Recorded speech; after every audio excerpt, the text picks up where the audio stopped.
Hey guys, welcome back to the channel. Today I'm resurrecting my series Pedalboard SOS for a bit of a one-off special. So in case you haven't seen it, and you know, if you haven't, why not? Check it out, it's up here, I'll link it up there. Basically, my buddy Steve had a bunch of old pedals and, you know, crappy power supplies and cables, and it was just all on his floor. It was a nightmare. We went through a process of kind of selling off some stuff and buying some new stuff, getting an actual board and a power supply and all of that and putting it together. It's not working, it's not doing anything. No. I thought it would be better than this. I mean, have a look at the underneath, you know, see what you think about the wiring. Do you know what? That's a fine wiring job. That's not bad, is it? That's really nice. It's better than mine. Now we did do that over a couple of episodes. I think there was 5 episodes in total. This is going to be a lot more condensed. We're just going to do one episode. We're not selling anything or anything like that. We've already got all the bits and pieces for this.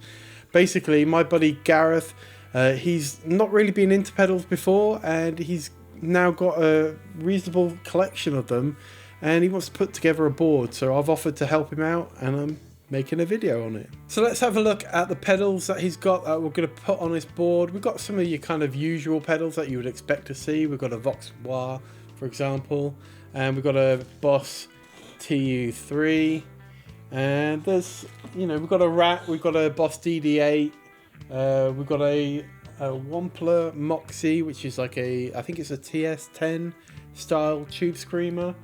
But some of the weirder stuff, there's not a lot, but weirder, older stuff. We've got this really bizarre tremolo pedal, which is clearly kind of a Boss ripoff, made in China. I think the brand is AXL. Never seen that before, but take a look at that. What's weird about that is, like, it's kind of Boss-like up to here, and then they've just elongated this top bit, which is strange, but I mean, it's basically a Boss Tremolo ripoff, right? And then we've got this Aria flanger, another one I've never seen. I mean, Aria were quite a big brand when I was getting into guitar in the 90s, but I don't think you see it as much anymore. But, you know, that's quite unusual. I've never seen it before. Be interesting to see what it sounds like. He's picked up a Keeley compressor, pretty standard affair. I'm keen to give that a go, actually, because I want to see what this humbucker setting's all about. And again, one of the other sort of older pedals that he's got is this DoD Icebox stereo chorus. It's quite cool. DoD were around a lot when I was getting into guitar. I had one of their phaser pedals. I think it was from the slightly older Ranger pedals, but similar look. So yeah, some cool stuff. So much like my own board and the board I built for my buddy Steve back in Pedalboard SOS Season 1, I'm calling it Season 1 now, we are shockingly going to use a Fender pedal board. I really like these pedal boards for a couple of reasons. The main reason is this mounting bracket. I'll try and show you it. So this mounting bracket here, it's kind of like a universal mounting bracket. It's designed for the Fender power supplies, but you can fit basically any of those kind of Strymon type power supplies under here, the Fender ones. And it's just really easy to kind of clamp it down and fit it in there, and then access the power at the back. These little mounting plates are quite good for the little jacks you can get. I can't remember what they're called. I've got a couple of my board for like in and out. We're not going to bother doing that on this, but it might be something that he does in the future. So that's a pedal board. Of course, you get a soft case with that, and you get all the Velcro and everything. Oh, I didn't mention, it's got this like mounting system on the bottom. So these little clip points, comes with these plastic clips. Not great for gigging, I don't think, but handy if you're like me and you're changing your pedal board up all the time. Rather than cable tying it all down, you just use these clips and you can easily unclip them and move some cables around. So power supply, again, probably not going to be much of a surprise if you watched any videos on my pedal board, or if you watched that previous Pedalboard SOS. It's the Fender Engine Room Level 12. These are really good power supplies. I think they're really good value for money. Now, They're not cheap by any stretch of the imagination, but you get 12 outlets on it. 2 of them are switchable between 9, 12 and 18 volts, and each output has 500 milliamps of current. So basically you're going to struggle to run out of power with this on this kind of medium-sized pedal board, right? I really love them. Absolutely worth the money, and they're a bit cheaper than the Strymon ones that have I think 2 fewer outputs but similar sort of form factor. And the other thing we have is a bunch of these EBS patch cables. They're pretty decent for the money. I don't think they're necessarily really gig worthy, but they do the job for like a home use board. They're very low profile, so you can, you know, get your pedals in nice and close together. They do the job, but yeah, like I say, maybe not gig ready just because they're made of plastic and what have you. Yeah, that's what we're using. So Gareth and I had a bit of a chat about how he wants to set the board up. He's a bit of a weirdo.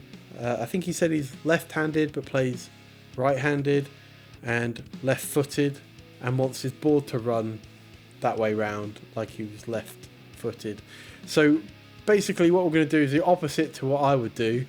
And we're going to run the signal chain kind of from the left to the right and out. So we're going to have the wah on the left side of the board, and then we'll go tuner, drives, and we'll go up to modulation, delay and reverb in and out. I would do it the other way around, but it's his board, so I'm going to do what he wants. Hey guys, just cutting in here to say that if you are enjoying the video and you like the content on the channel, please do consider subscribing. It really helps the channel out and it gets the video in front of more people. Cheers. Okay, so next up will be the build. It's in the future for me, so this bit will be in the past or something. I don't know.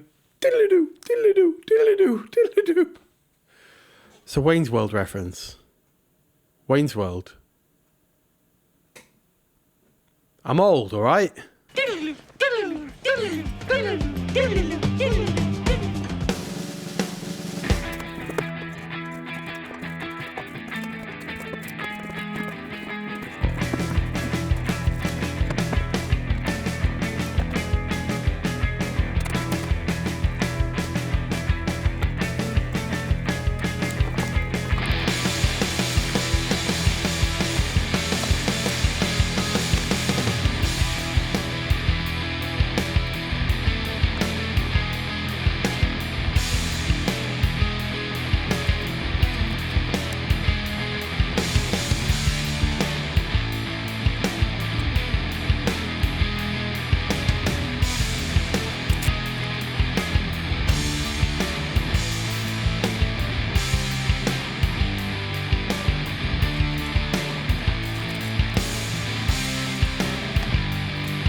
It was at this moment that he knew. He fucked up. So obviously pedals go from right to left with their inputs and outputs, or at least most of them do anyway, like the Boss compact style ones. And that's what I'd completely forgotten to account for when we were talking about going left to right. The cables we had were way too short to do this, and that's why I had to completely throw out that ridiculous idea of going left to right, and not completely start from scratch, but you know, basically. So yeah, that was fun. Anyway, on with the video.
Okay, so back in the present or past or now, I don't know. Why am I doing this? I'm just confusing myself.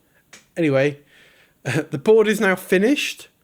We'll do some beauty shots and all of that. You might have already seen that. And now we're going to do some sound clips, just kind of play a couple of the pedals, see what it sounds like. That's next. Off you go.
Well, I hope you enjoyed that one-off episode of Pedalboard SOS. Do let me know what you thought of the board.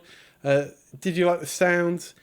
Do keep in mind, of course, that it is a bit of a starter board for Gareth. You know, he's been building up these pedals in his collection over the last couple of months and what have you. I'm sure there's stuff that he's going to want to change, and I'm sure there's stuff that people will think's crappy, and you know. But I think the most of the stuff that he's got there is a really solid platform to really get an awesome board going as he kind of buys more stuff and gets into it. You can't go wrong with that Fender pedal board, in my opinion. The power supply is amazing, and he's got some decent pedals on there. Just a few things that I would personally change, but you know, I'll let Gareth decide what he wants to do. Let me know if you like this kind of content. I really enjoy making these kind of videos, kind of giving you a bit more of a look into the building of a board and doing things rather than just reviewing pedals. Not that I hate reviewing pedals, but you know, I like to do this and I like to share it with you. So let me know what you think. Put a like on the video if you liked it. Dislike if you didn't like it, I guess, but it's just a bit mean, that. And yeah, thanks for watching, and I'll catch you in the next one. Cheers.